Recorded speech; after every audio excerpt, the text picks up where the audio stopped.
European యూనియన్‌తో మనం కుదుర్చుకోబోతున్న ఒప్పందం పాకిస్తాన్‌కి, బంగ్లాదేశ్‌కి వణుకు పుట్టిస్తోంది. బంగ్లాదేశ్‌లో ఉన్న వస్త్ర పరిశ్రమ ఫిబ్రవరి 1 నుంచి మూసేస్తామని చెప్తున్నారు.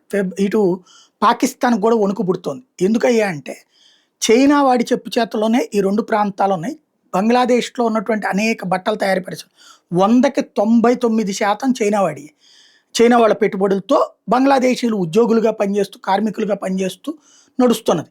ప్రపంచవ్యాప్తంగా ఉన్న పత్తిని కలెక్ట్ చేసుకొచ్చి వీళ్ళకిచ్చి, దాంతో పాటు చైనా తర్వాత పాకిస్తాన్‌తో సంబంధాలు మెరుగుపరుచుకున్న తర్వాత, పాకిస్తాన్‌లో కూడా ఈ బట్టల తయారీ పరిశ్రమలు పెట్టింది. ఎందుకయ్యా అంటే చీప్ లేబర్ దొరుకుతారు ఈ 2 చోట్ల కూడా.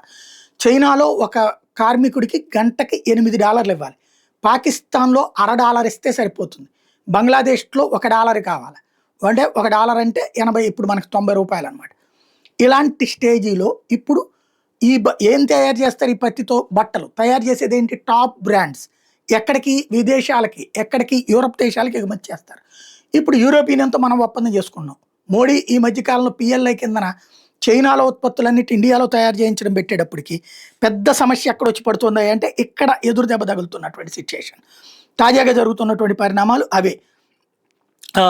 మన ఏది రాజస్థాను, ఉత్తరప్రదేశ్ లాంటి చోట్ల విపరీతంగా కంపెనీలు పెట్టుకొచ్చినటువంటి సిచ్యుయేషన్.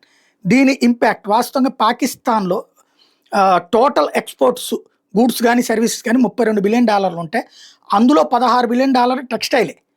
ఇప్పుడు మనం ఒప్పందం చేసుకుంటున్నాం యూరోపియన్‌తో. ఈ పాకిస్తాన్ పంపించేదంతా యూరోపియన్‌కి. మనం వాళ్ళతో ఒప్పందం చేసుకుంటే పాకిస్తాన్‌ది ఎక్కడికి పోతది? అది ఇప్పుడు పాకిస్తాన్‌కి వణుకు పుడుతోంది.